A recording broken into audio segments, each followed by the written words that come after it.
In this video, we'll look at Jesus' final hours from the viewpoint of all the Gospel authors. Matthew chapter 27 tells us when Judas, who betrayed Jesus, saw him condemned, he took the 30 pieces of silver to the chief priests and elders and said, "I have sinned in that I have betrayed innocent blood." They said, "What is that to us?" And Judas hung himself. These Jewish leaders then used the money to buy a potter's field called the Field of Blood to bury him in, fulfilling a prophecy by the prophet Jeremy. That morning, the chief priests and elders counseled to put Jesus to death and bound and led him to the governor, Pontius Pilate. They said, "We found this fellow perverting the nation and forbidding to give tribute to Caesar, saying that he himself is Christ a king."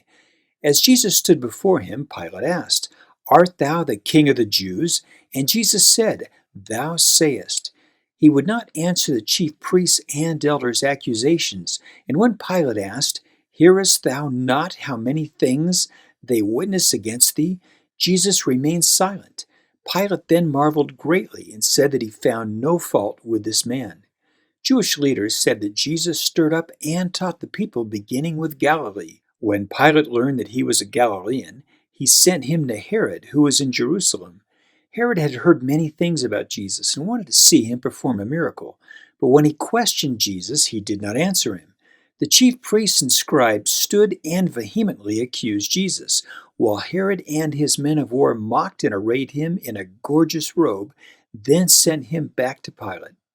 Pilate's wife had suffered many things in a dream about Jesus and told her husband to have thou nothing to do with that just man. Pilate called together the chief priests, rulers, and people, and said, "Ye brought this man unto me, as one that perverteth the people.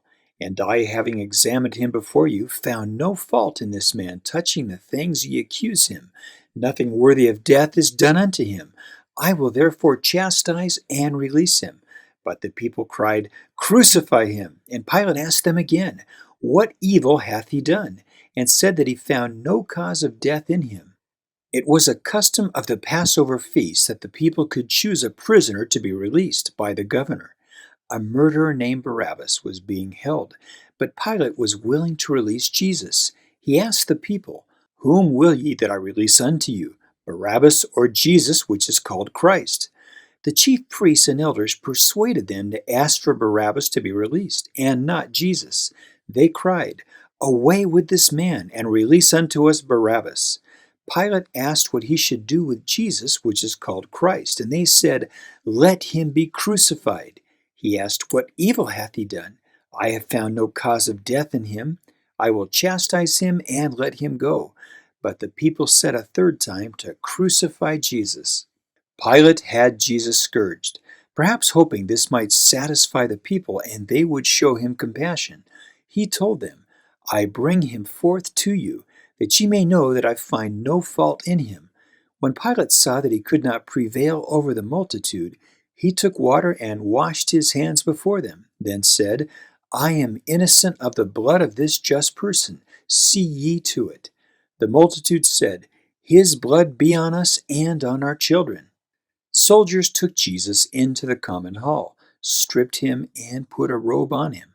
They put a plaited, meaning woven crown of thorns on his head, a reed in his right hand, bowed their knees before him, and mockingly saluted him, "Hail, King of the Jews!"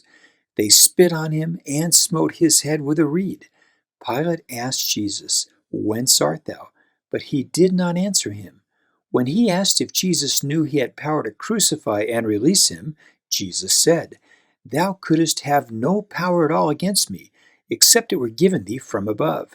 Therefore he that delivered me unto thee hath the greater sin." Pilate wanted to release Jesus, but the Jews said if he let him go, then he was not a friend of Caesar. Pilate brought him out wearing the crown of thorns and purple robe and said, "Behold the man." He asked the people if he should crucify their king, and they cried, "We have no king but Caesar, and crucify him." Pilate then said, "Take and crucify him, for I find no fault in him." The soldiers took off the robe and put on his own clothes, then took him to be crucified.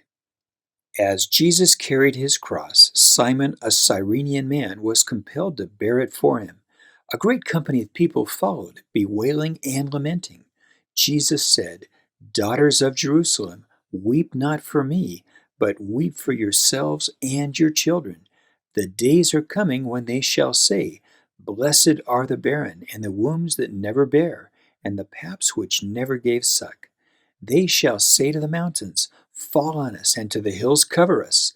They came to the place of a skull called Golgotha in Hebrew, and gave Jesus vinegar and gall to drink, to help dull the pain of crucifixion. But when he tasted it, he would not drink. At the third hour, or 9 a.m., Roman soldiers crucified Jesus. He said, "Father, forgive them, for they know not what they do." And they cast lots for his garments, fulfilling a Psalm's prophecy. Pilate wrote a sign over Jesus' head in Hebrew, Greek, and Latin that said, "Jesus of Nazareth, the King of the Jews." The Jewish chief priest told him to change it to, "He said, I am the King of the Jews." But Pilate said, "What I have written, I have written." Two thieves were crucified on each side of Jesus. People passed by and reviled him, wagging their heads and saying, "Thou that destroyest the temple and buildest it in 3 days, save thyself. If thou be the Son of God, come down from the cross." The chief priests, scribes, and elders mocked him. He saved others, himself he cannot save. If he be the King of Israel, let him now come down from the cross, and we will believe him. The soldiers and thieves also reviled him. One thief said, "If thou be Christ, save thyself and us." And the other rebuked him, "Dost not thou fear God, seeing thou art in the same condemnation? We justly receive the due reward of our deeds, but this man hath done nothing amiss." He told Jesus, "Lord, remember me when thou comest into thy kingdom." And Jesus said, "Verily I say unto thee, today shalt thou be with me in paradise." From the 6th hour, or noon, darkness was over the land until the 9th hour, or 3 p.m. Jesus cried with a loud voice, "Eli, Eli, lama sabachthani," meaning, my God, why hast thou forsaken me?" Some said he called for Elias. Let us see whether Elias will come to save him. Many women who followed and ministered to Jesus watched from a distance, including his mother Mary, her sister, Mary Magdalene, Mary the mother of James and Joseph, and Salome, the mother of Zebedee's children. Jesus saw his mother standing by John the disciple he loved and said, "Woman, behold thy son." He told John, "Behold thy mother." And from then on he took her into his own home and cared for her. Jesus said, "I thirst," and he was given a sponge filled with vinegar on a reed to drink. He cried with a loud voice, "It is finished. Father, into thine hand I commend my spirit," bowed his head, and died or yielded up the ghost. The temple veil was rent in twain from top to bottom. There was an earthquake, and the rocks rent. A centurion standing by the cross said, "Truly this man was the Son of God." This was the day before the Sabbath, known as the Preparation, and the Jews would not let the bodies remain on the cross on the Sabbath day. They asked Pilate to have their legs broken so they would die quickly and be taken away. The soldiers broke the thieves' legs, but did not break Jesus' legs when they saw he was already dead, fulfilling a prophecy that a bone of him shall not be broken. A soldier then pierced his side, and blood and water came out. A rich disciple from Arimathea named Joseph boldly begged Pilate for Jesus' body. Pilate asked a centurion how long Jesus had been dead, then gave his body to Joseph. Nicodemus, who'd come to Jesus by night, brought 100-pound mixture of myrrh and aloes to anoint his body. Joseph bought fine linen, took Jesus' body down from the cross, and wrapped it in the clean linen cloth. And Mary Magdalene and the other Mary prepared it with the spices. Jesus was then laid in Joseph's new sepulchre, or tomb, hewn out of a rock in a garden. A great stone was rolled in the door, and they left. The next day, the chief priests and Pharisees told Pilate, "We remember that deceiver said, 'After 3 days I will rise again.' Command therefore that the sepulchre be made sure until the third day, lest his disciples come by night and steal him away, and say to the people, He is risen from the dead. Pilate said, Ye have a watch. Go your way, make it as sure as ye can. And they made the sepulchre sure, sealed the stone, and set a watch. Jesus Christ was a perfect example of charity and pure love throughout his life. He willingly endured unjust trials, mocking, and unimaginable pain. Jesus Christ showed his pure love for us by his perfect example, and suffered so we would not have to if we repent and keep his commandments. And this is Matthew 27, Mark 15, Luke 23, and John 19 in the New Testament. Look for hidden images located in the video.